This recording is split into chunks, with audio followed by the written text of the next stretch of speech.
अस्सलाम वालेकुम नाज़रीन, एक नए ब्लॉग के साथ आप सबकी खिदमत में हाजिर हूँ। नाज़रीन, हुआ कुछ यूँ है कि अभी 9 नवंबर का जो जलसा था तो अवाम तो फिर एक बार बड़े ज़ोरों शोर से निकली और उन्होंने जो अपना एहतजाज भी रिकॉर्ड कराया, स्वाबी जलसा भी, मतलब दूर दूर तक आपको कहीं पे भी मतलब देख रहे थे। ड्रोन व्यूज़ भी मैंने उस दिन के परसों के देखे हैं, तो मैं देख रही थी कि मतलब तिल धरने तक की जगह नहीं है। इतना बंदा आया हुआ है, इतना कप्तान का चाहने वाला, इतना सपोर्टर आया हुआ है इमरान खान का, मगर इतना कष्ट काट के, और जाहिर सी बात है स्मोक भी इतना ज़्यादा है, पता नहीं लोगों ने किस तरह से ट्रैवल किया, क्या कुछ कर करा के, किस तरह से बसों में धक्के धक्के खाए, रिक्शों में धक्के खाए, किराए के भी पैसे थे कि नहीं थे, कैसे कर करा के वो जी वहाँ पहुँचे हैं। और इन द एंड उन्हें क्या पता चला कि भाई खान साहब ने कहा है कोई एक नई तारीख आपको बताई जाएगी, तो उस दिन सबने इकट्ठे होना है। मतलब आप लोग पागल बना रहे हैं। क्या क्या सोचा है कि अवाम पागल है? मतलब इतना कष्ट काट के आप में से मेजोरिटी लोग इमरान खान के जलसे में गए होंगे। एक जलसा की कवरेज करने के लिए मैं भी गई थी, वो तो था भी यहाँ with in the city Lahore में ही था, कजाफी स्टेडियम में। तो मतलब मैं तब देखकर हैरान थी कि मतलब मैं किस टाइम दोपहर के 2 बजे कितने बजे गई हूँ और रात के 11 बज गए मुझे वहाँ से निकलते निकलते। इतना झुरमट था, इतना झमघट्टा था, और मतलब खाने पीने की चीज़ें भी थी, सब कुछ था, सारी फैसिलिटीज़ थी, बट स्टिल मेरा सर इतना दर्द कर गया, इतना दर्द कर गया। मैं तो अपने ऑफिस की कवरेज के लिए गई थी और मतलब मुझे पता है वो दिन मेरा किस तरह से था।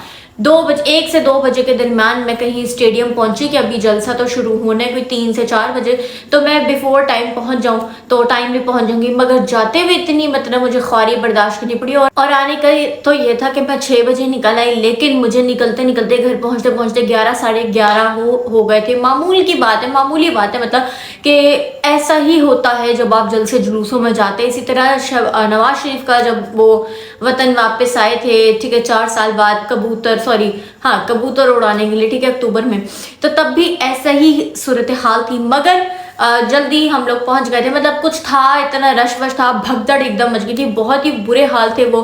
खास करके खवातीन की सिक्योरिटी के हवाले से बहुत ज़्यादा एकदम भगदड़ मच गई थी। लाइट्स ऑफ कर दी थी उन्होंने पूरे पंडाल की। तो एज कम्पेयर टू पीटीआई वाला, तो अगर पीटीआई को कंपेयर करें तो पीटीआई का बहुत अच्छा और मैं कहती हूँ मुहज़्ज़ब किस्म का जलसा था। तो खैर जी, बात हो रही थी जलसे की, और वो भी पीटीआई की, जो कि 9 नवंबर को हुआ।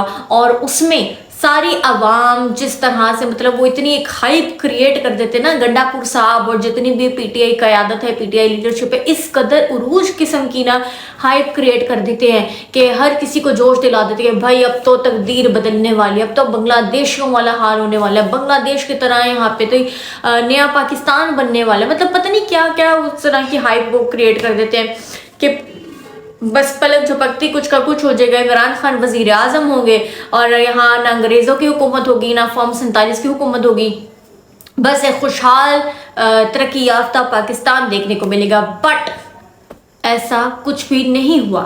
9 नवंबर का जलसा इतने लोगों ने अटेंड किया, और सारा मतलब मैं आपको बता रही हूँ कि ड्रोन व्यूज़ मैंने देखे उस दिन के लाइव, वो भी तो वो मतलब मैं देख रही थी कि मतलब तिल धरने तक की जगह नहीं थी, इतना वो क्राउड था, इतने कारकुनान थे, इतने वर्कर्स थे, तो ये चीज़ थी। लेकिन उनको वहाँ जाके इतनी तगदो करके, इतनी जद्दोजहद करके, इतने बैरियर्स को क्रॉस करके, इतने हर्डल्स को पार करके उन्हें मिलना क्या, सिर्फ इतनी सी बात उन्होंने सुनी कि कप्तान ने जी जेल से ये पैगाम दिया है कि हम लोग आप लोगों को अगला रूट फिर बताएंगे, अब अगला क्या होने जा रहा है ये पता चलेगा, मतलब कोई भी तारीख खान साहब दे देंगे तो हम उस दिन एहतजाज करेंगे। मतलब वड्डा हेले, अभी फिर क्या हो रहा था, आपने मुल्क गिर एहतजाज की कॉल दी, सवाबी के जलसे का कहा, तो मतलब पूरा मुल्क इकट्ठा हो गया इमरान खान के लिए, कप्तान की कॉल पर, एक आवाज़ पर, और आप आगे से इस तरह के भंड मार रहे हैं, आप इस तरह की बोगस बातें करें, बचकाना हरकतें करें, इतनी आवाम को इकट्ठा करके। वो अली अमीन साहब से मैं पूछना चाहती हूँ कि वो कहाँ है जो आप कह रहे थे हुकूमत की कब्र में आखिरी कील हम 9 नवंबर को ठोकने जा रहे हैं, कौन सी कील थी? मतलब मुझे था बड़ा, मैंने अपने व्लॉग्स में भी ये सब बात वाज़े तौर पर की है कि मरियम नवाज जो है वो जा रही हैं जी अपना जिनेवा में गले का इलाज कराने, जो कि बहुत सारे लोग कह रहे हैं कि कोई इलाज उलूज नहीं है, सैर सपाटे हैं, क्योंकि यहाँ पे स्मोक बहुत ज़्यादा लाहौर में, इसलिए वो उन्होंने मुल्क बदल कर लिया फिलहाल के लिए।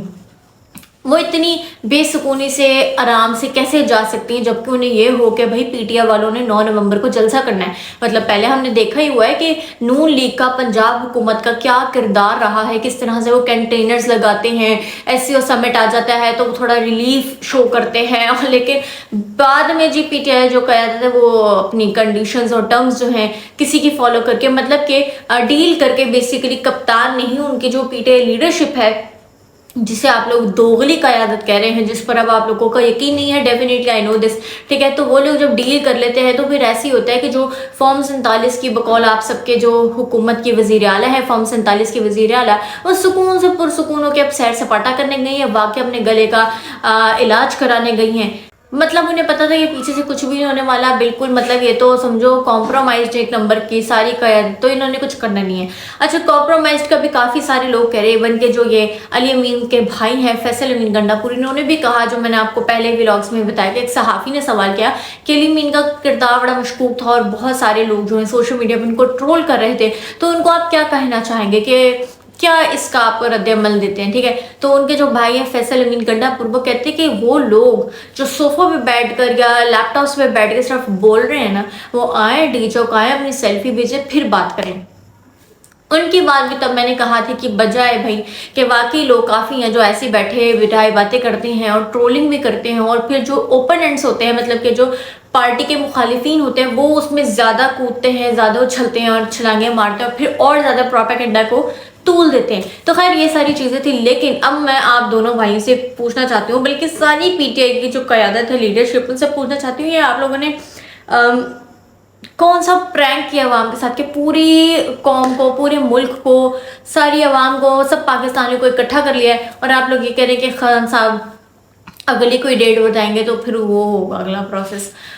मतलब व्हाट इज दिस, मतलब आप लोगों के पास ये होगा, नोट शोट होंगे, आम आवाम के पास नहीं है, मेरे पास नहीं है, आपके पास नहीं है। अगर हम लोग जलसा जाते हैं, अटेंड करते हैं कि कप्तान की कॉल पे हम लोग हाजिर हैं, भाई लब्बैक है कप्तान की कॉल पे, तो हम हर चीज़ को साइड पे करके आ रहे हैं, अपनी फैमिली को छोड़ के, अपने जॉब के टेंशन को साइड पे करके, अपने पास सेविंग्स है कि नहीं है, खर्चा है कि नहीं है, हम बस जा रहे हैं कप्तान के, इतने हम दीवाने हैं।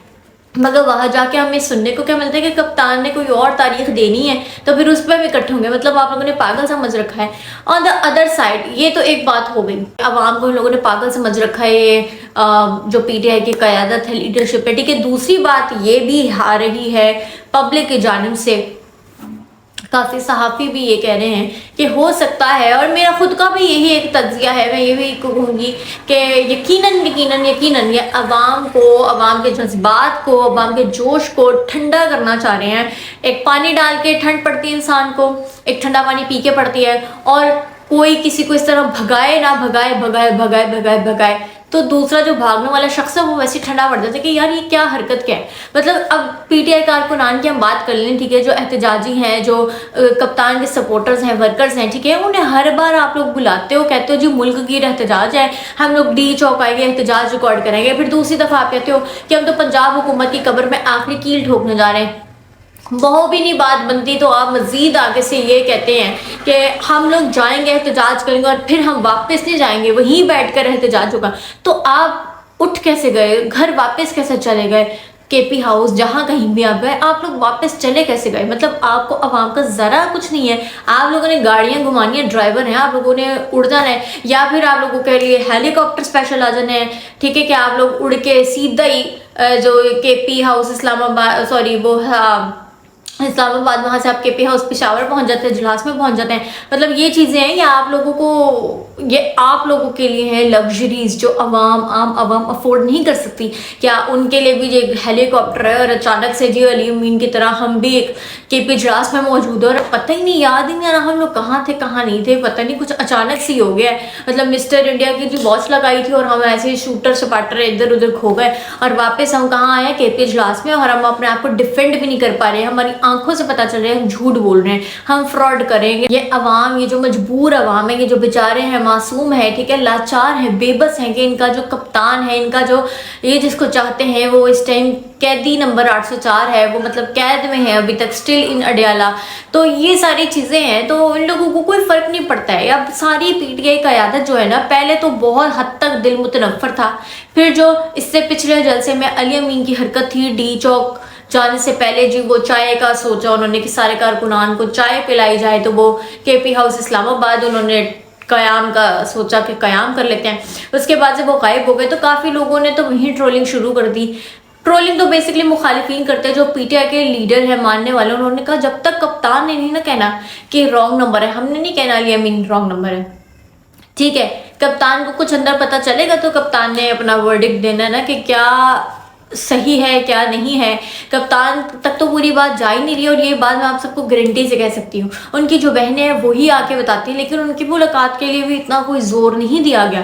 अभी जो नौरीन खान न्याजी बेचारी थी, उनकी सबसे छोटी बहन, वो इतना उन्होंने अडयाला के बाहर चक्कर लगाए, इतने पूरा दिन इंतजार किया, लेकिन उनके भाई से उनको मिलने की इजाज़त नहीं दी गई। हालांकि वो ये कह चुकी, बावर करा चुकी कि मैं कोई सियासी गुफ्तगू नहीं करूँगी, मगर ऐसा हुआ ही नहीं। फिर जब ये इजाज़त मिलती है, ठीक है, हाई कोर्ट की जानिब से, और इमरान खान से मुलाकात करने दी जाती है, इजाज़त हो जाती है, तो जाते कौन है? 3 से 4 वकला। उनकी बहन को क्यों नहीं लेकर गए?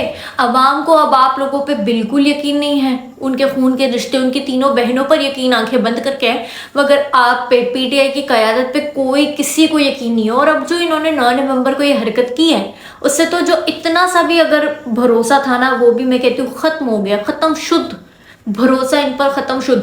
अंदर जाके कुछ बताते हैं, बाहर आकर कुछ बताते हैं। फिर अगर कोई इनमें से अच्छा दीनदार, ईमानदार, सच्चा इंसान निकल है, जो अंदर जाके कप्तान को A to Z रिपोर्ट सही करे और बाहर आके जो उनका पैगाम है वो आम आवाम को बताएं, तो भाई उनके खिलाफ लॉबी बन जाती है और उनको साइड किनारा कशी करने की तैयारी कर दी जाती है। इसमें मैं यही कहूँगी, जो सलमान अकरम राजा और फैसल चौधरी जो उनके वकील हैं, उस पर जो थी, तो इमरान खान तक ये बात पहुंची कि मतलब क्या चीज़, क्या ये क्या हो क्या रहा है। उन्हें अब सलमान अकरम राजा का समझ आ गया होगा यकीनन, लेकिन उन्होंने फैसल चौधरी को फिर मुलाकात करने भेजा मौलाना फजलुर रहमान से। क्यों? क्योंकि उन्हें समझ आ गई थी कि फैसल चौधरी ठीक है, सलमान अकरम राजा वो बात नहीं आज बाहर जाके करता जो यहाँ से मैं कहता हूँ। और अभी भी मतलब बिल्कुल इमरान खान की जो भी हिदायत थी, इमरान खान ने अब ये थोड़ी कहना कि भाई तुम पूरा मुल्क इकट्ठा कर लो एक जगह पे और तुम लोग बस उन्हें ये कहना कि कप्तान ने अगली जो डेट बतानी उस पर हम दोबारा इकट्ठे होंगे। मतलब इतनी स्टूपिड हरकत, इतनी स्टूपिड हरकत, क्योंकि आपके लिए जो अवाम है ये मजाक है, आप लोग मजाक करें इनके साथ, इनकी कोई आपको कदर नहीं है, कोई वैल्यू नहीं, कोई रिस्पेक्ट नहीं है। तो इमरान खान तो ऐसा शख्स नहीं है कि वो अपनी आवाम के साथ, जिसने इमरान खान को 2/3 मेजॉरिटी से जितवाया, वो तो आवाम तो नहीं इमरान खान के साथ ऐसा कुछ करेगी। ये यही है कि इमरान खान की हिदायत जो है सिरे से नज़रअंदाज की गई है। डे 1 से मैं कह रही हूँ, ये सारे लोग कॉम्प्रोमाइज्ड हैं। आप लोग तो ये सब कहती हैं, आज मैं भी ये कह रही हूँ कि सारी क़यादत जो है कॉम्प्रोमाइज्ड है। हमने इमरान खान को वोट दिया, यानी कि आप सब ने इमरान खान को वोट दिया।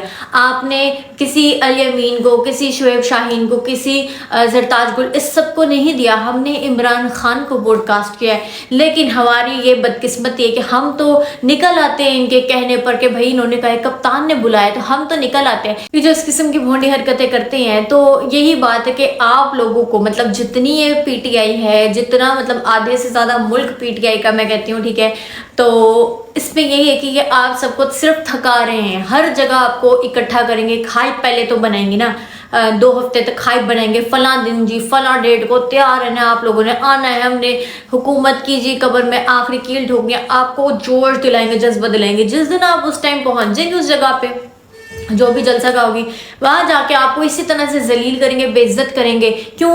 आपका मजाक बनाएंगे, क्योंकि इन लोगों को आपकी कोई कदर नहीं, कोई वैल्यू, कोई रिस्पेक्ट नहीं है। और ये आप लोगों के सारी अवाम के जज्बात ठंडे करें कि अगली दफ़ा जब कॉल दें, और इमरान खान यकीनन सच की कॉल दें, तो कोई भी आप में से निकल के बाहर ना जाए। आप लोग कहें नहीं भाई इस बार भी कुछ होना, हम अपना घर बार छोड़ के, अपनी फैमिली छोड़ के, अपने बीवी बच्चे छोड़ के, अपनी जॉब शॉप बिजनेस सब छोड़कर इस फिक्र से आज़ाद होकर कि हमारे पीछे हमारे घर वाले हैं, कौन है, हम जाते हैं इमरान खान की मोहब्बत में, आगे से इस तरह की घटिया से हरकतें कर देते हैं। तो ये चीज़ है कि जज्बात ना अवाम के ठंडे किए जा रहे हैं। तो इस पर ज़रा आवाम को भी सोचना चाहिए कि क्या आगे भी आपने इसी क़यादत पर भरोसा करना है कि यही इमरान खान की रिहाई का सबब बनेंगे, या आप लोग खुद निकलेंगे कि अपने कप्तान को आप लोग रिहा कराएं। मुझे कमेंट सेक्शन में बताएं आप सबका इस बारे में क्या ख्याल है। आपसे मुलाकात होगी इंशाल्लाह अगले व्लॉग में। टिल देन अल्लाह हाफिज़।